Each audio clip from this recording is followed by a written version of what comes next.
Good evening. Thanks.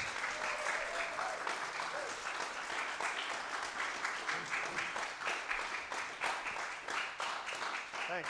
So, welcome to the third of our 5-event series on the works of Arnold Schoenberg, lecture recitals. Tonight is a representation of the talents of the Earplay New Music Ensemble. These people are longtime colleagues of mine. The organization is a longtime Bay Area fixture with whom I've worked once in a while. Their current music director for a long time has been Mary Chun. She is also a wonderful conductor with whom I have worked in opera contexts. And you can always find out what they're doing by going to earplay.org. That's earplay.org. But they haven't made their announcements yet about the fall and spring seasons upcoming. Those will be in a couple of weeks. I think they're scheduled to go. Look in October and find out what they're doing, because the concerts are very great and enjoyable, have a lot of variety, new works that have been commissioned, etc. So, thanks to Earplay, we have the Earplay Trio. Violinist Terrie, violist Ruth Rose, and cellist Thalia. They form a trio. They formed this trio about 25 years ago, and they've been playing together, I guess you would have to say, irregularly ever since. When trio gigs are not that frequent. If you have a flute and a harp, maybe you can add a flute, a violin, and a harp and play a lot of weddings. String trios, not so much when you have other main professional responsibilities as these fine players have.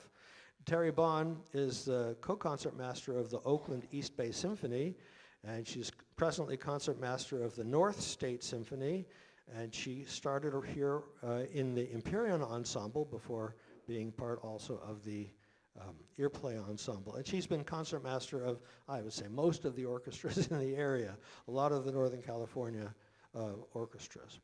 Ruth Rose, violist, has been involved also in the new music scene for 25 years at least. She's performed with Earplay and other ensembles like the Empyrean Ensemble. She's performed here and abroad, and she's worked with many composers especially. She likes doing that, finding out what new techniques are, helping the composers to write better for the viola, which she can demonstrate, and playing solo viola pieces.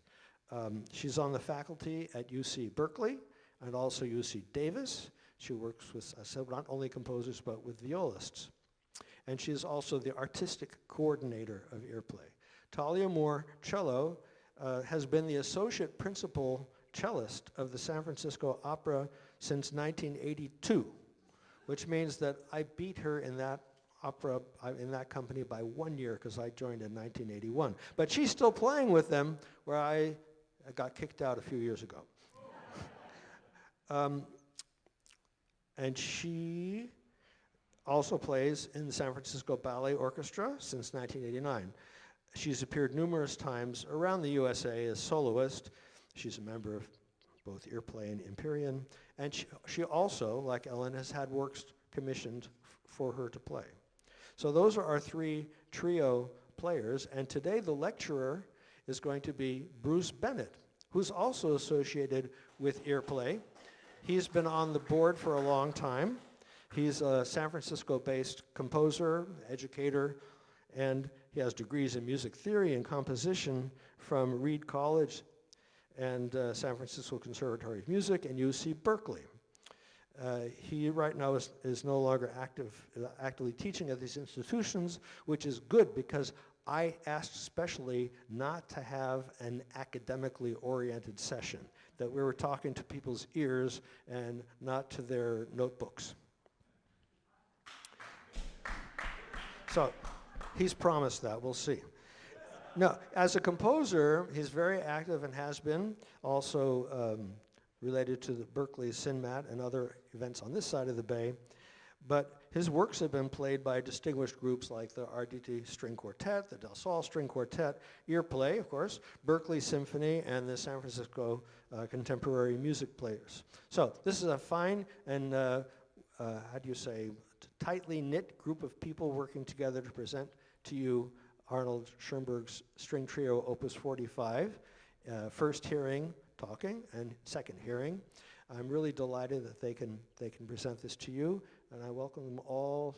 Well, I welcome the trio to the stage, please, and also Bruce, who I asked to say just a couple of words about why this is going to be fun. He said, just go ahead and start playing the piece. And I thought, no, I'm finished being master of ceremonies for a while. I want him to talk to you now. Bruce.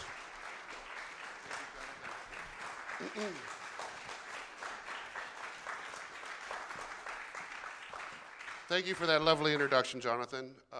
We're delighted to be here, and I am ever delighted to hear these fine musicians play this piece again. They've played it a few times in the past. We did actually a video production of it when we were under lockdown for COVID, and you can find that on our YouTube channel for Earplay. And I'd encourage you to revisit it again after this concert, because this is a piece that just keeps on giving. The more I hear it, the more I hear in it. It is technically extremely challenging. It is very dense and can be difficult to listen to. But we're going to help introduce you to it after this performance in a way that you'll be able to hear things that are lyrical, beautiful. It's a study in contrasts, in technical virtuosity, and it's deeply emotional, and I think just a remarkably compelling piece. So we hope you enjoy this performance, and I'll see you after this first performance. And then we'll get to hear it again, which is a real treat. Thank you.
Let's talk about the piece.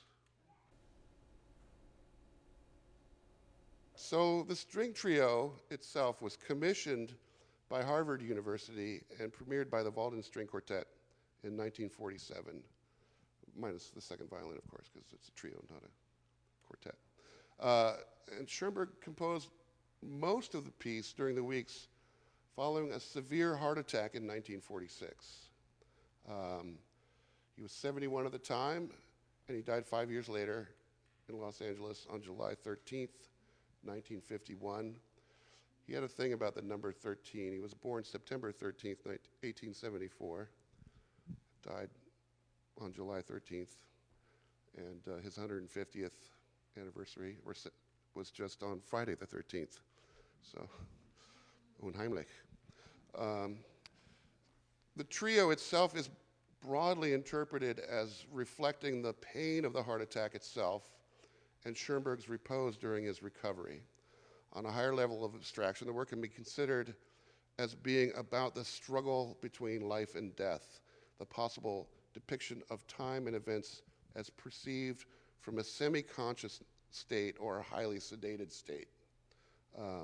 along with the unusual juxtapositions that represent the alternative phases of pain and suffering, and peace and repose. So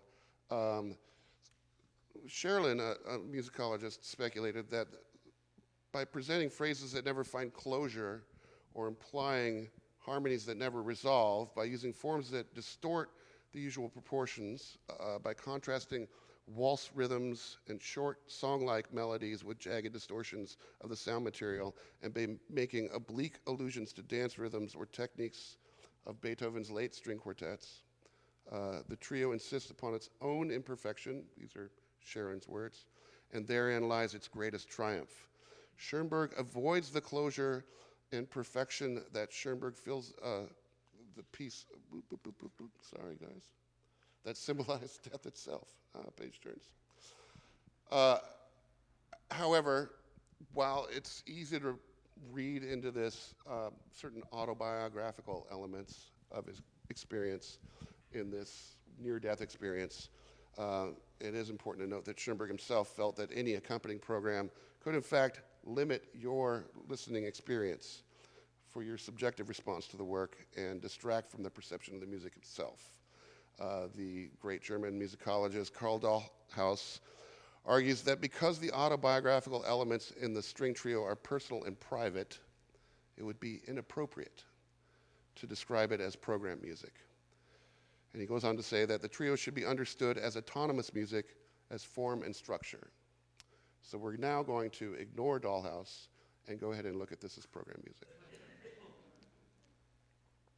So using intense expressionistic gestures, neoclassical references, and virtuosic deployment of his 12-tone method of composing, as we discussed previously, Schoenberg accumulates a host of musical ideas, disrupts their continuity, displaces or disallows musical consequences, and breaks off stabilities of phrase, color, range, and rhythm. He uses a large palette of string techniques, which I'm sure you all heard, and we'll step through examples momentarily, that give a rich palette of color to the and texture to the entire piece. From plucking the strings, the pizzicato. Why don't we just go ahead and get a little bit of examples as we go along. Pizz. Yeah, very good. Striking with the bow, so a marcato, just bouncing off aggressively. Yeah, very nice. I'm sure you recognize some of those. The playing close to the bridge, sul ponticello, or even right on top of the bridge. We get a very wispy texture with a lot of high frequency content there. Sul tasto, playing over the fingerboard, which gives it a nice, very muted tone. You'll notice that they also use mutes at various points of the piece, too. We're using leather mutes because they give us a unique sound. There we go. Let's get a leather mute.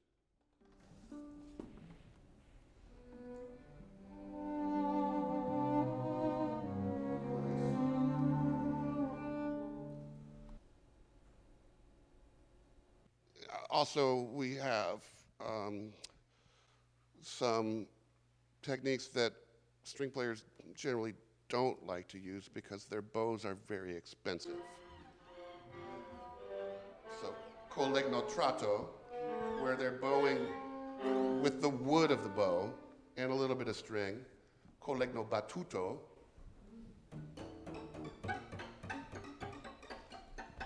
A nice composer would have given them wooden dowels to use instead of their bows.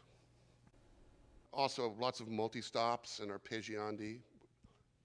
That's just playing multiple notes at the same time on the instrument. And of course, these exaggerated glissandi, where they're long slides on a string. And of course, the high glassy pitches of harmonics, both natural and unnatural, artificial, I should say.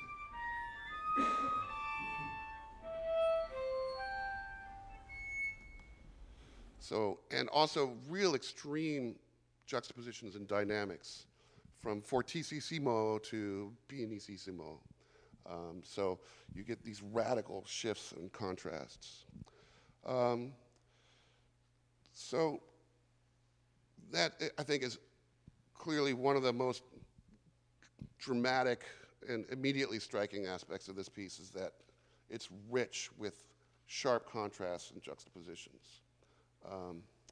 But what strikes me as ultimately particularly interesting about this composition is a pervasive sense of nostalgia. So Schoenberg has this near-death experience. I feel like this piece is almost like his life flashing before his eyes. There are numerous allusions to 19th century Vienna waltzes.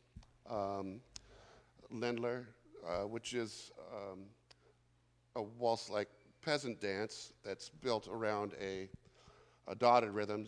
You even hear that in that old organ grinder street urchin tune, Ach du lieber Augustin, that's quoted in the second movement of his second string quartet, Opus 10. Da, da, da, da, da, da, da, da, da, da, da. A good old-fashioned plague song from the Middle Ages. The Ländler was a country dance in 3/4 that was very popular at the turn of the century in Bohemia, Austria, and Bavaria, that made its way from the countryside into the suburbs. So it was a little, Schoenberg himself was of humble upbringing, while the waltz is more, I think of like Madame Bovary, waltzing around deliriously in a wealthy mansion at the ball. So they're the interesting contrasts between the Ländler rhythm and melodic fragments and the waltzes that we hear woven around throughout the piece. The piece itself consists of 5 sections that flow together into a single movement, 3 parts separated by 2 episodes. It opens with a short episode of frenetic energy,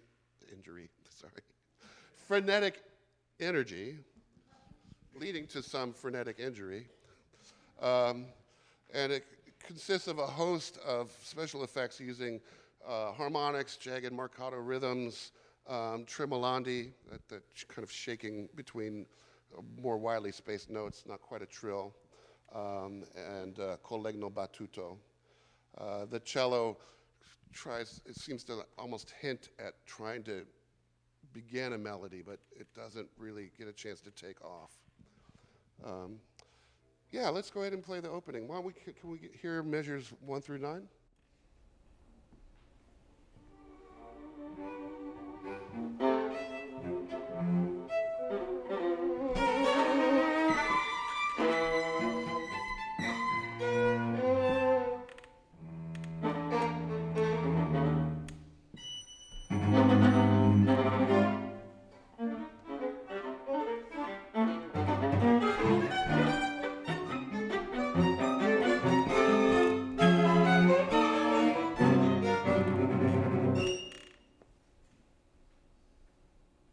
I'm sorry to interrupt, but I'm calling time so we can have our break. There'll be refreshments. Thank you very much for your general remarks, historical introduction, and beginning tantalizing to revisit how you'd heard, to analyze it a bit and get your ears really involved with this piece, which we will continue after our break. Okay, thank you.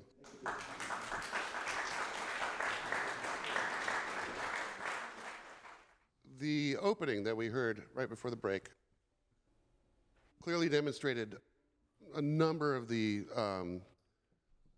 more unusual string techniques that we mentioned before, like collegno battuto, harmonics, and so forth. So we'll not tease that apart so much at the moment. Needless to say that the opening is quite this frenzy delirium, and quite the exposition that enters into the piece. When we got to measure 6 through 9, that's sort of an example of the complexity of the kind of counterpoint that Schoenberg engages throughout this piece. It's imitative, but in inversions. So maybe we'll just play measure 6 to the downbeat of 9. Now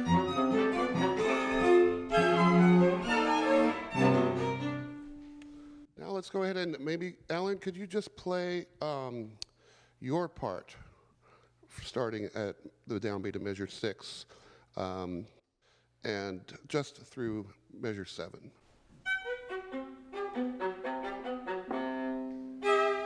Okay, so you hear this descending 4-note figure, and then Terrie, if you would play your complementary figure from that same location. So you can hear that it's this imitative counterpoint where Alan is starting off this figure that then Terrie is picking up, and then, of course, Thalia picks it up as well. If you do the same for us. So there you have it. You can hear a lot of this kind of imitative counterpoint that's very dense and complex throughout the piece. Why don't we go ahead and skip ahead to that lovely little canonical passage? And that's that's at measure 188. So this is an ancient compositional technique of the canon where one person or one instrument leads with the melody, and then each of the subsequent instruments follow, or voices if it was a choral arrangement. And this is a very tight, quick canon at the unison. So let's just play the passage and then tease it apart.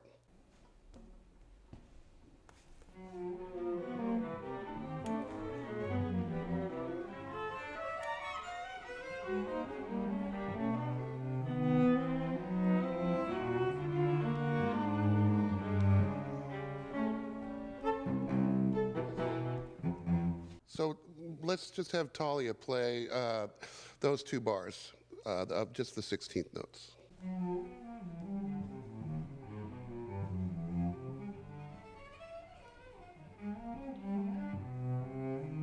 That's great. And Alan, if you would now play your part.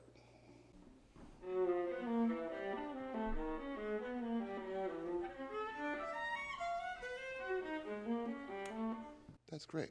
And then Terrie.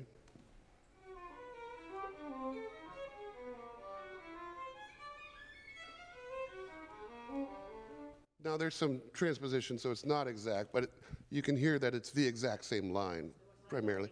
Let's do it all together one more We've time. actually rehearsed this in unison as a rehearsal technique many times, because it's a good way to check ourselves.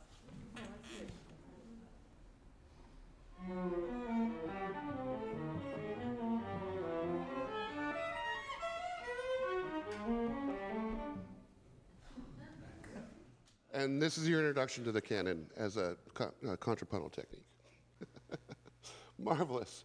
But I want to jump back into the notion of nostalgia. So we're gonna look back into this piece regarding a couple of passages where we'll look at one section, which I think is very both illustrative of the quality of having a rich harmonic motion in a post-tonal context.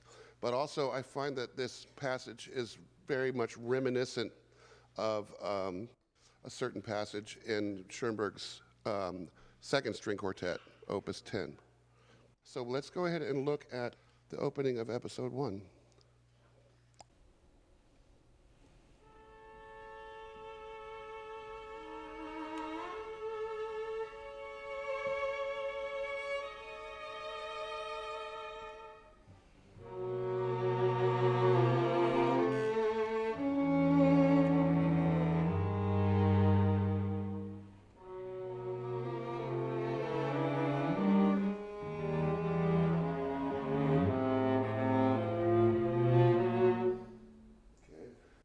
Some appoggiaturas in there, the leading tone motion, that semitone motion that drives the sense of the harmony moving forward. Terrie, could you just play the melody from measure 53?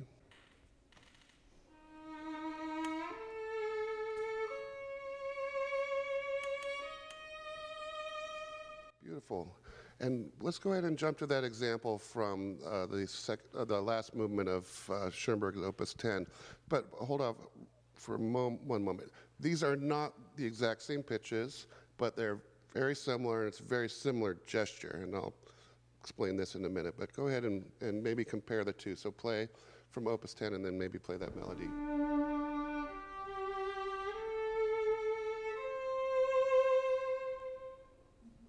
And then let's hear the trio melody again.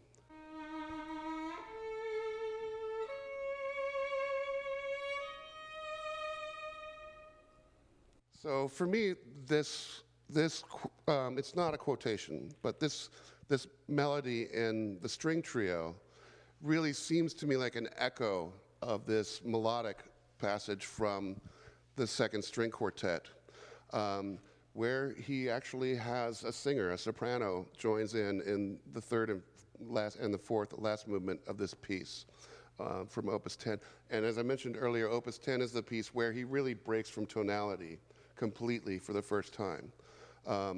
And this is the melody that the singer sings to the words of Stefan George, Ich fühle Luft, and then it proceeds, von anderen Planeten, I feel the breath or the air of other planets. And so while this is not an exact quotation, it's a very similar profile. And the setting of these words from the last movement of the second string quartet is in a way, at that time, kind of hinting at leaving tonality behind and moving into this post-tonal musical language. But it's possible that this is not only a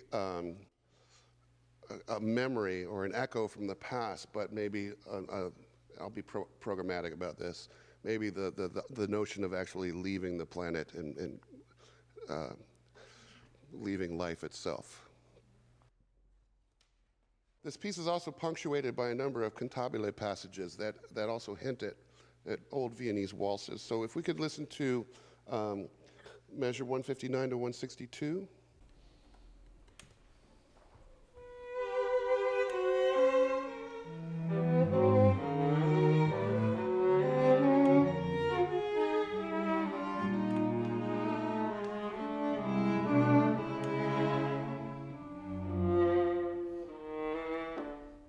Okay, so even though this passage is in 9/8, it's almost like these lilting threes are waltz-like in themselves. Terrie, would you mind just playing the melody?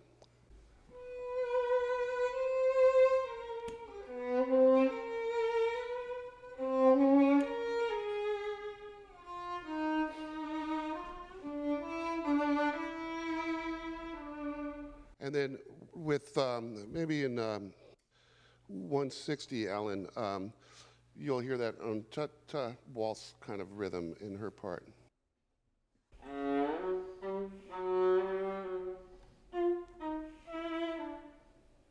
And then let's take another peek at 282.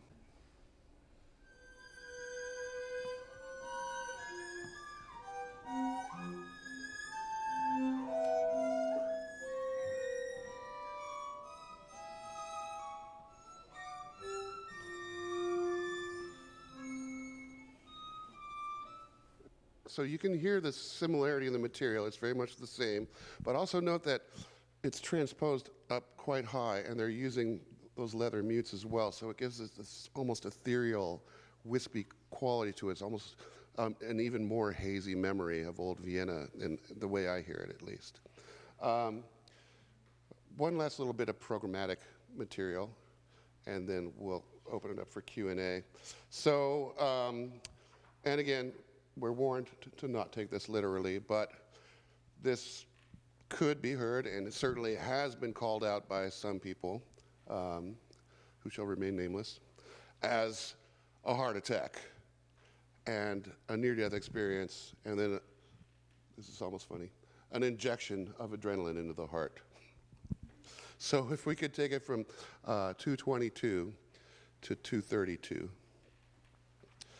And you'll also hear this lovely sonority in the cello and viola right before the stabbing pizzicato.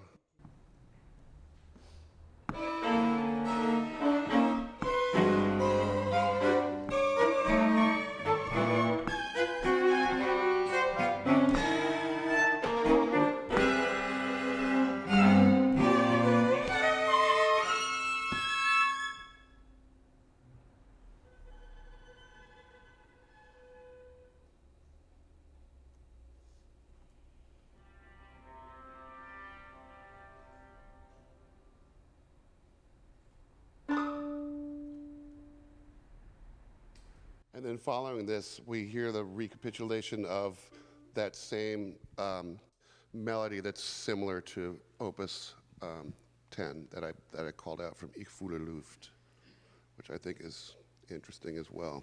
So that's an example of when dissonance is supposed to be scary. Okay. Let's just go ahead and finish it up with the very ending, because this is kind of an interesting bit of waltz-like fragments of melody really trailing off. So if we just take it from 286 to the end.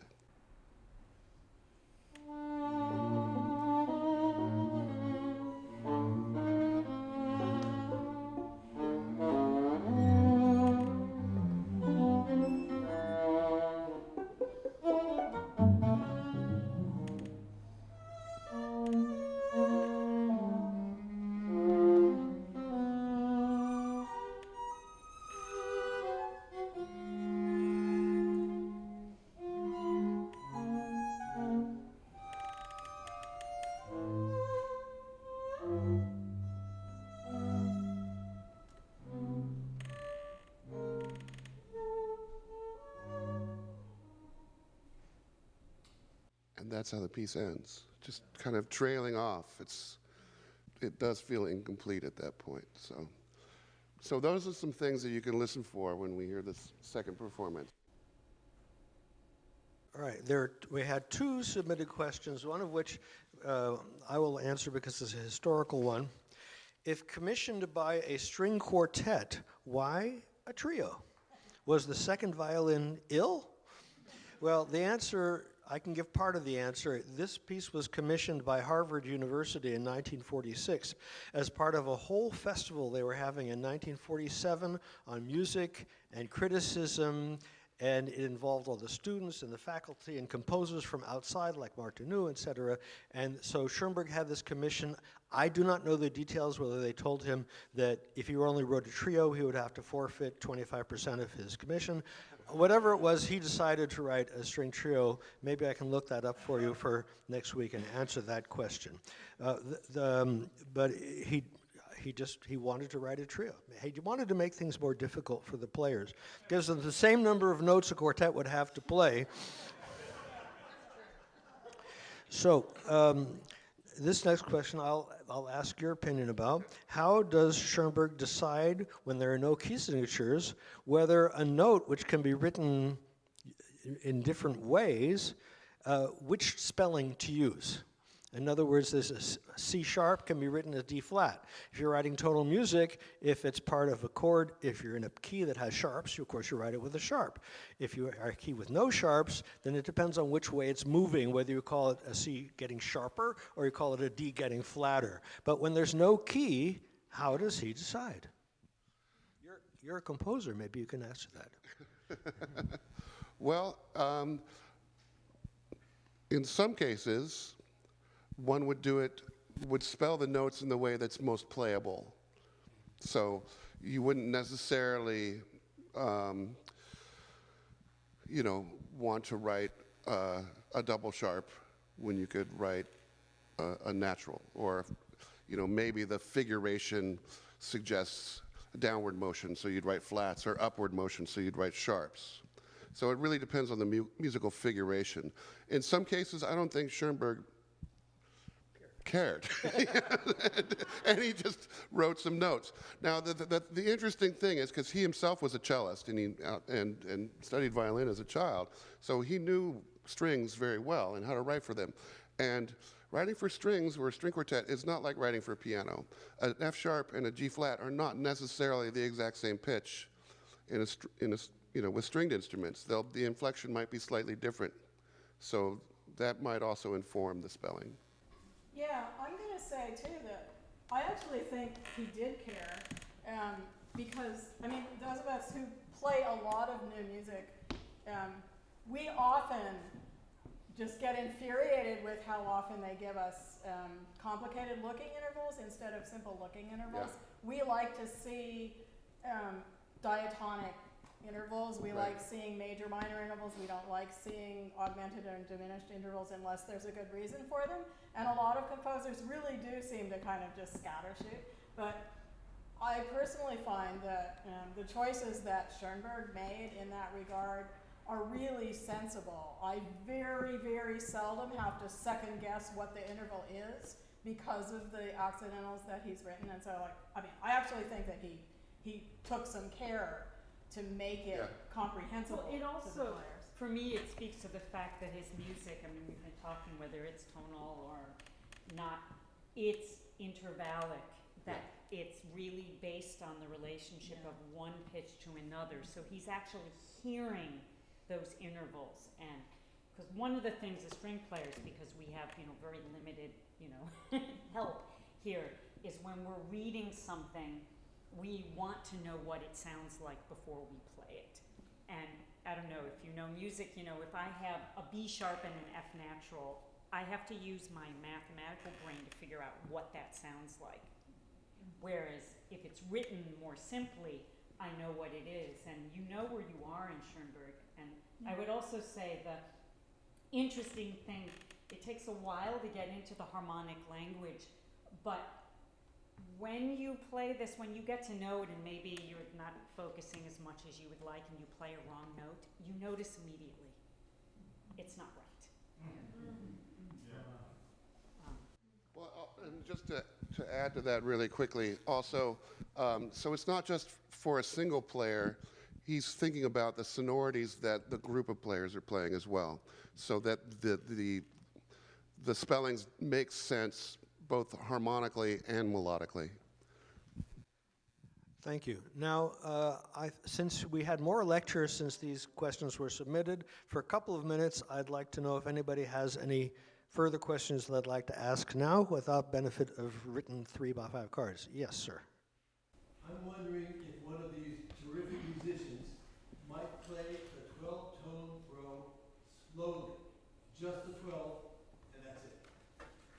Well, that It hardly ever is presented in a linear fashion in one. I'm sure it is. Thanks for that. or that canon, yeah. There you go. Well, Is this from the piece or is it abstracted? Can you do it again slower?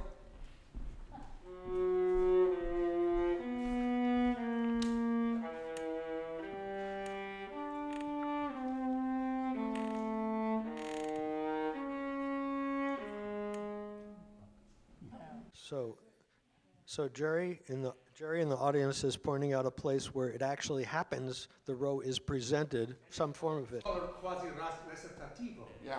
Right. So this is more of presented as if it were somebody singing one note to the next, all the way through the 12 tones. Thank you, Jerry. So do you find that spot? Is the she gets.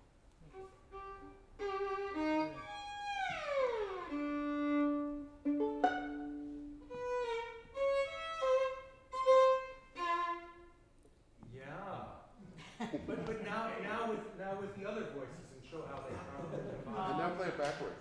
The first one? Series of the 81. Okay, hold on a second. Okay.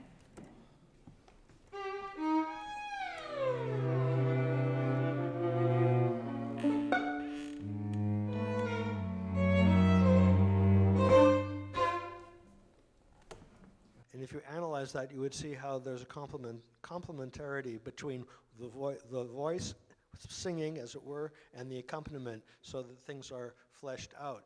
And the more you play or listen to this, the more, even if you don't go into the technical counting of the notes, the more you'll see how there's a feeling of foreground and background, a feeling of melody, plus complementing the melody with other voices and harmonies. called combinatoriality, and Yep. that's the sort of the mathematical stuff that you don't want to go into, but it's amazing the way the pitches that you play are kind of like in tonal music, a fugue, you have two voices together.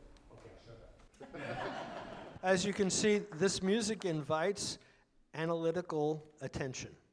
And it starts when you're first listening without analytical attention, your ear picking up patterns unconsciously or simply by repetition. And that's how we learn the piece when we're playing it. Our ears don't, at least when I play Schoenberg, I don't know the first time I look at it, what all the ramifications are of these notes which are happening, but the more I play it, the more I hear how the connections are, and I hear how there was a unifying ear behind putting them together.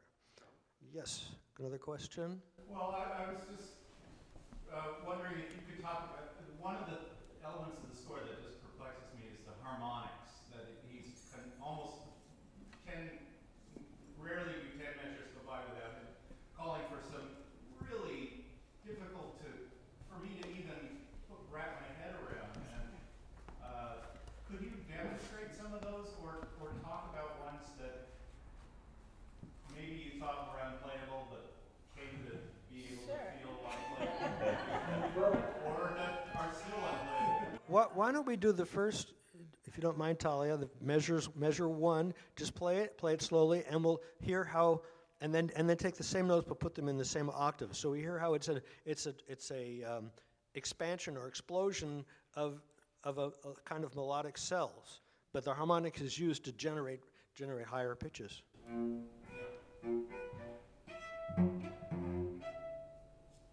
Now can you collapse it so that they're...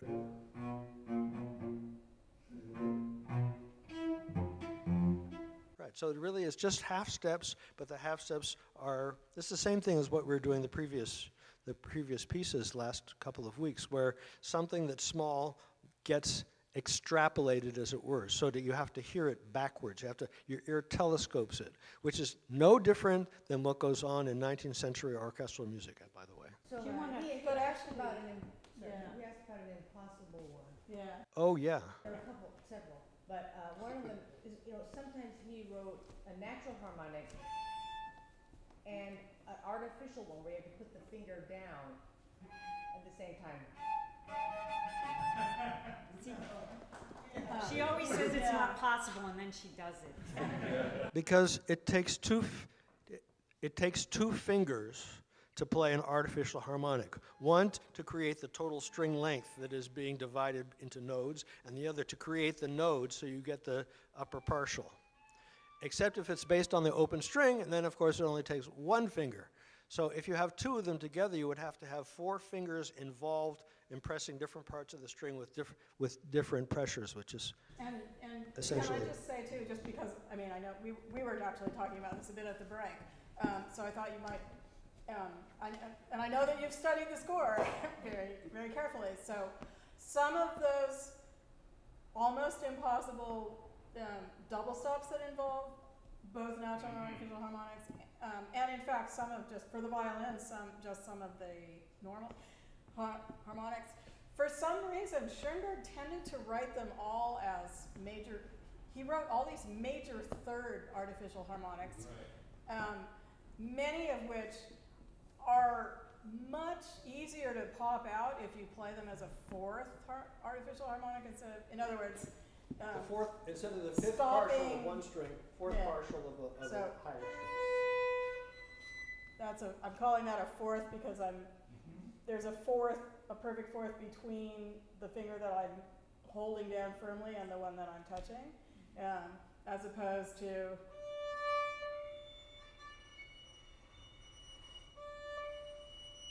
when there's only a major third in between. They're just harder to make speak. So, don't tell Schoenberg's descendants, but we've actually redone some of the harmonics so that they're. To get the result. You Yeah. refinger You it get to this a thing refinger that it so you will. get the same pitch and an easier way to play it. And that's, yeah. But for me, I mean, that's these harmonics. I mean, whether it's a natural harmonic or an artificial harmonic, there are many ways you can get the same pitch. So you could get.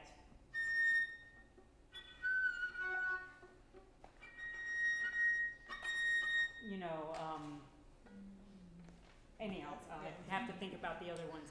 So Basically, for the people who are So trying to... that's just a roadmap. That's like one route you can choose, but the resultant pitch is always there, and I have always thought that you find the one that works for you, the But affect some is of the them same. in here, some of the chords, you can't choose the one you want because you're constrained by having to play two of them at once. Or my personal favorite, where I have to play an actual stopped note and then go to two harmonics and back and forth between those two things, which I mean, I've gotten the odds on that to, I would say, up to about 70% maybe in context. I would love to, yeah, I'd love to get to 80. Just to catch people up on what's involved, the sound of the harmonic is the sound of not the full length of the string vibrating, but you force the string to vibrate in sections. So instead of if you have the whole string vibrating, that's one pitch. If you put your finger down in the middle of the string, you hear a ghost-like sound of half the string plus half the string. And quickly, can you demonstrate, like on the open G, play the G as a real note, octave G as a real note, and then now stop it completely. Do it stopped and then harmonic, the octave G.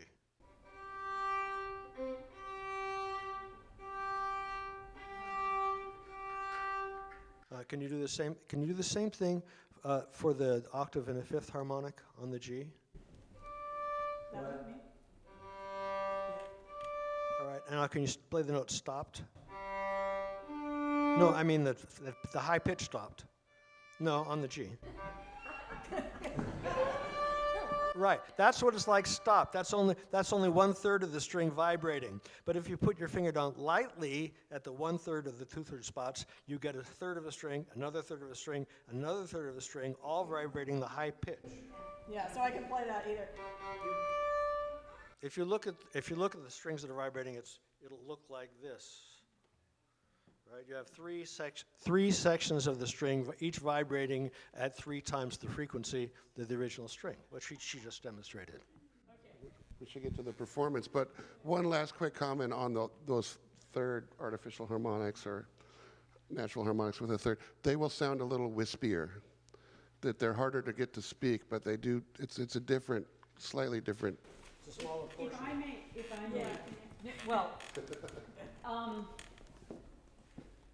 I don't know what was going on in Schoenberg's head and what type of cellist he was, but in my experience, the composers sometimes try to be helpful when they're fairly proficient with an instrument to write something which they think is sort of cool and might be easier, but someone who has a little bit more experience might choose a different fingering to get the same effect, and I think some of the third harmonics here are Schoenberg saying, oh, if I keep that on the same string, that's going to be more legato. You know, that's I'm crossing a string, but you're not going to hear that. Whereas what he's written, so sometimes you have to kind of interpret what's the meaning, what's the reason, or oh, that person, if they play in that. Well, and there's just, not to interrupt, but I know Jonathan wants to get on with it, but like, there's one other thing that about him being a cellist, because string length, the more string length you have, the easier it is to make a harmonic speak. I'm gonna say, I mean, you know, it's still hard, but I mean, I think it is undeniably easier for a cello to make a third harmonic speak than it is for a viola and vice versa. And you know, it's even harder for a violin to do that because of the shrinking amount of string length that you have. So I think that may have been part of why he wrote so many of those for everybody too, because he did play the cello and not the violin. But those are all technical things. What he wanted was those pitches with the harmonic color. I mean, the color of a flageolet, the color of that overtony sound. And so he was trying to work out technically the sounds that he heard in his head. And our job is to try to replicate that and hopefully not think too much when you're listening to it about the technique. Speaking of technique, bravo to you for surmounting all the technical problems in this piece. And